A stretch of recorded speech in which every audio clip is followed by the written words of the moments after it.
Welcome back to Love Beyond Borders, our wedding series where we talk about wedding planning your destination wedding, and the key focus for this episode is personalizing your wedding. We're going to go more into the granular details of personalizing your wedding. And to my left is Drew. Hey everyone. So as you may have remembered, this was a two-part series because we just had so much we wanted to say about personalizing your wedding.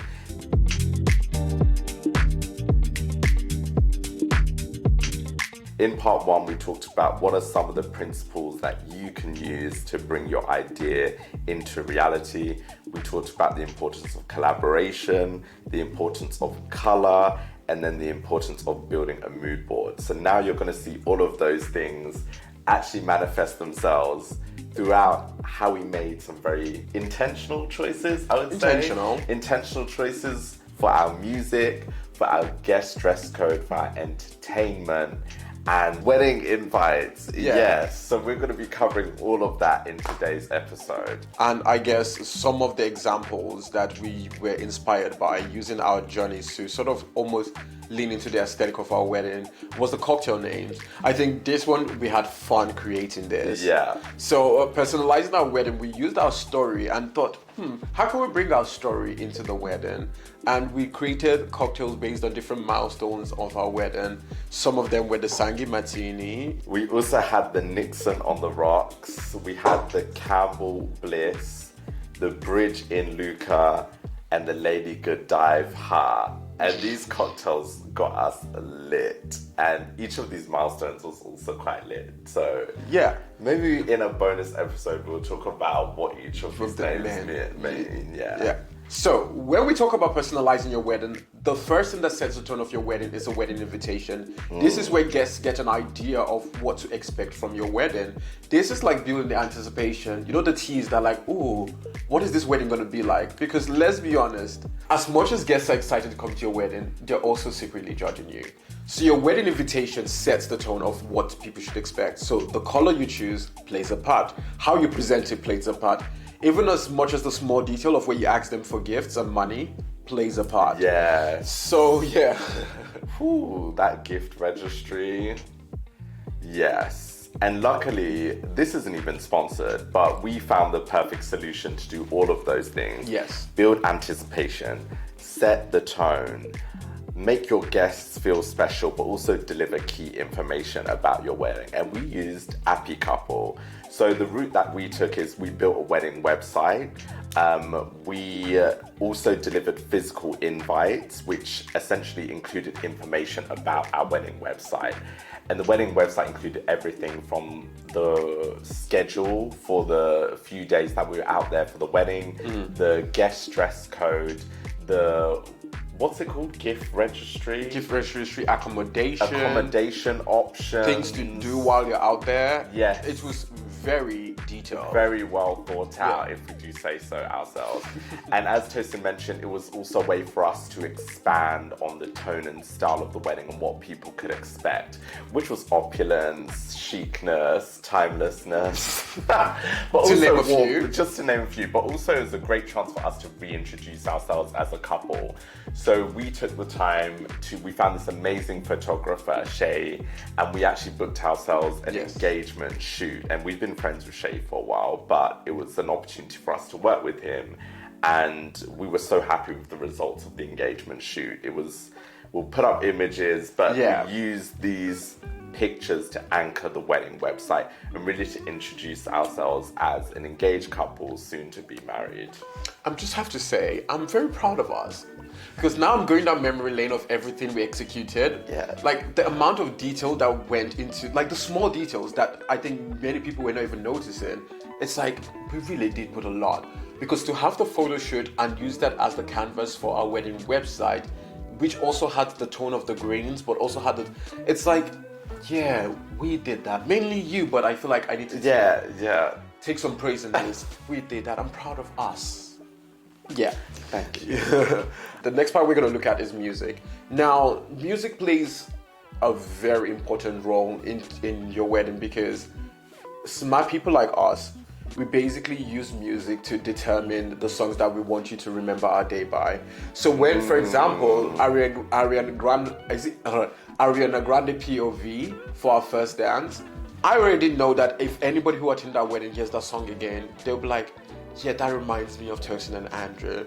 So music sets the tone emotionally for your wedding. It can bring tears when you're walking down the aisle. It can bring nostalgia to people who sort of grew up with you. It can bring joy to your parents when they hear songs that reminds them of their heritage. So music plays a big role in sort of setting the emotional tone for people in your wedding. Yeah, 100%. Like, music is the ambience. It is the thing that brings your wedding aesthetic. It can create lasting memories. As well as thinking about the music and the emotions you want to invoke, think about the artists that you love. Think about the songs that have accompanied some of your key milestones. And also, it was really important for us to pay homage to our culture. Like, bringing that to the wedding as well was really important. And music is such a great vehicle for us to do that. Yeah. And so next, I guess you want to know what are some of the songs that we selected for our key moments.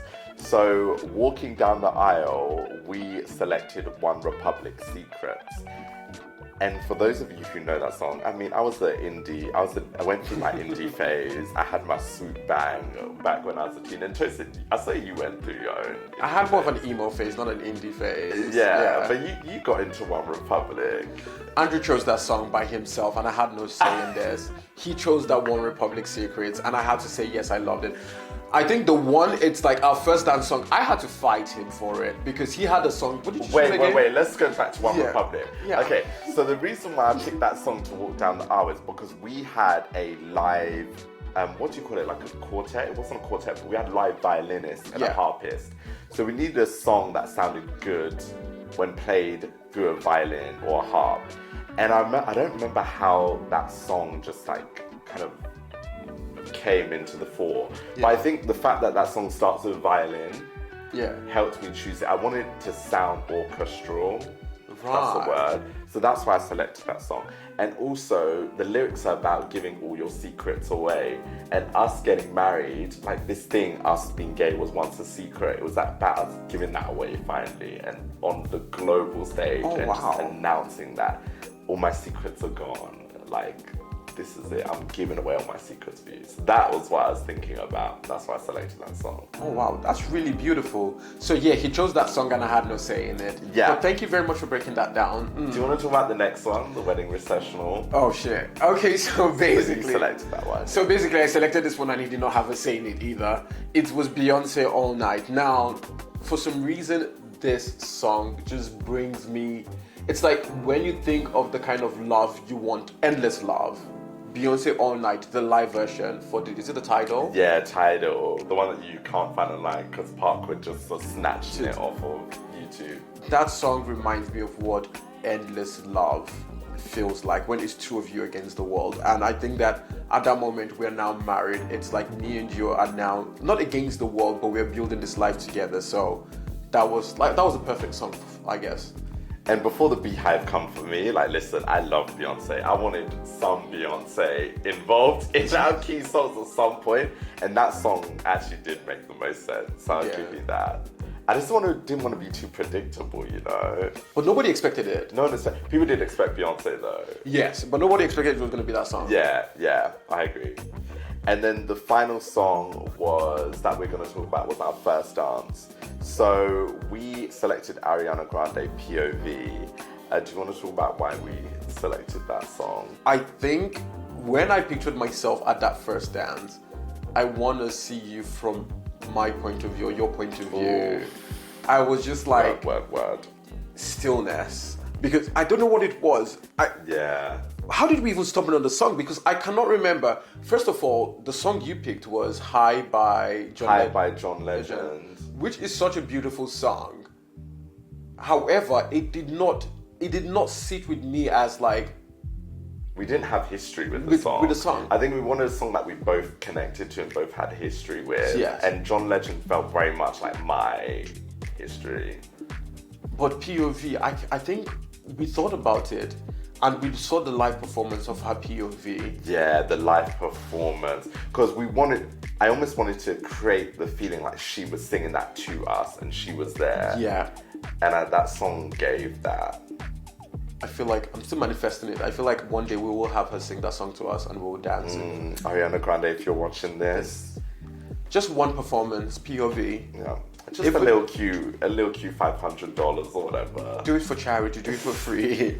Like, we can do it over TikTok or Zoom or whatever. Like, just do it live. You don't even have to be there with us. But yeah, I think that those were the songs we chose. And now when I look back at all of them, they all hold a memory of the wedding day. Yeah. In such a beautiful way. To the point that I don't think I listen to them as often now, because I feel like I have to be in a certain headspace to hear them because they're that special now. I don't want to rinse them out like that. Yeah. So the next thing we want to talk about when personalizing your wedding is the guest dress code. And I feel like this can be a low-key controversial topic, like whether you decide to go with a guest dress code or not. The reason why we decided on a guest dress code is because we had a vision for the wedding and we wanted the theme and the guest dress code to enhance that vision. And I think we also wanted the guests to almost feel like uniform. Yeah. Like we wanted the guests to feel uniform, but then at the same time, we still wanted them to show their personality and to add their own flavor to the dress code. So what we decided on, we came up with this concept of autumn in spring. So we had this spectrum of colors that guests could choose from yellows to burnt oranges to reds to deep browns. That's what we prescribed for our women identifying guests. And then for the men, we had tuxedos, black tuxedos, but you could interpret that how you wanted. So we had some guests show up some of our male guests show up in boots with like 7 to 8 inch heels. Yeah. We had deconstructed tuxes, but the key was to essentially, what was your version of tux? Yeah. And I think some of the things that we thought about and that we think you should think about when deciding on a guest dress code, it still needs to be inclusive. Like you need to think, how could different body shapes and sizes, different skin tones, different personalities, how could they make that dress code their own? That's why we had a range of colors. Yeah. I think secondly, it has to be affordable. Like it needs to be affordable and accessible. You shouldn't have a dress code that only the top 1% of your guests can afford to actually dress in. So that's really, really important. And our final tip for picking a guest dress code, make sure that it complements your wedding outfits. I would say that we decided not to really stand out too much because we were in tuxes and we asked for our male guests to also be in tuxes. Yes. But I don't think we had any issue with that. I think I don't think that took away from our look. If anything, I think it enhanced our, almost looked like we had like, how many was it, 20 groomsmen? That's what it just looked like. Yes. And it looked perfect because I don't think I wanted us to stand out with like a white tux or something along those lines. Yeah, we did consider it, but no, we even tried one on, but it just did not fit. And I think a classic look that is timeless was what we chose. And I think something that we always forget to talk about with this dress code was how Andrew tried to ruin the relationship with my family by forcing them to stick to this dress code. Would you like to talk about that? Wow, okay. So I think it was probably about 4 days before the wedding. 4 days, yeah. My wonderful sisters-in-law were looking for their dress code or looking for their dresses for the wedding. Yeah. They couldn't find a color that fit with the theme, but then that still showed off their assets. Yeah. But we had a bit of a disagreement where Tosin was like, we're already putting a lot of pressure on our guests to travel, to do everything else to take part in this But that wedding. wasn't why. They had found colors that fit the theme, but it was going to be lace. So in terms of it was going to be with switching the story. Exactly. Child. This is why till this day, he doesn't want to admit he was wrong. So they had found colors that fit the theme, and on his mood board, it was very matte, very, how will I put it? Very matte. Yeah. It was one color. I wanted monochromatic. And my siblings thought that, you know, we want to do the most. Like, it's your wedding, let's go get a material sewn, you know, like the African materials, but not necessarily that, but like just with lace, you know, look fab, look luxurious. But my husband said, no. I want it monochromatic. I said, That's your camera. not on my watch. And could we explain that? Why? I think I really wanted the family unit to be as uniform as possible.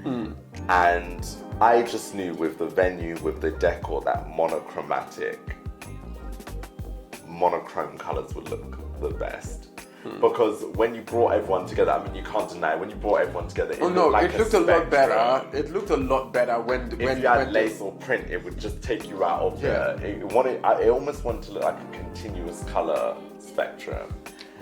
I'll let you have that. That's why I stuck to my guns at that point. And are you happy that I did? I'm happy you stuck to your guns, but just so that you know, some of the guests did not stick to the theme and they were allowed, so it's fine. A big part of having a guest dress code, if you have the time, put together mood boards for your guests to understand what you mean. Because what we did is we put together mood boards for tuxes so that people could realize that we didn't just mean a strict tux, like you could deconstruct it the way you wanted.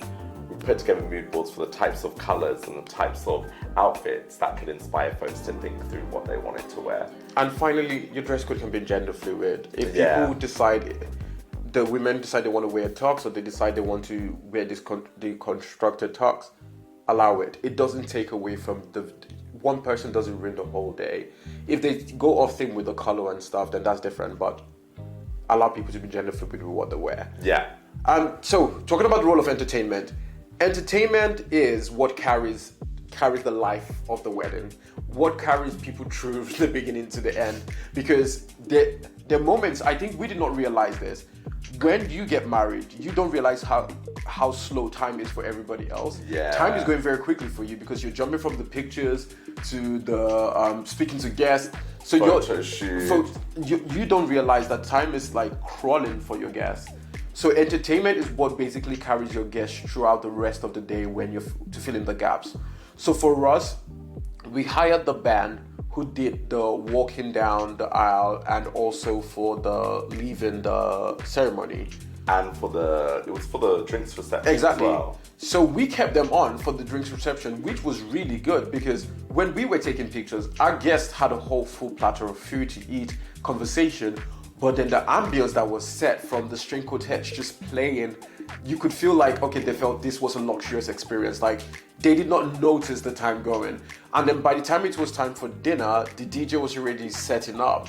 So once we had finished the wedding reception, like cut the cake, you could just hear the music picking in from the next room. Yeah, I wanted to vibe to that music, like it was time to party.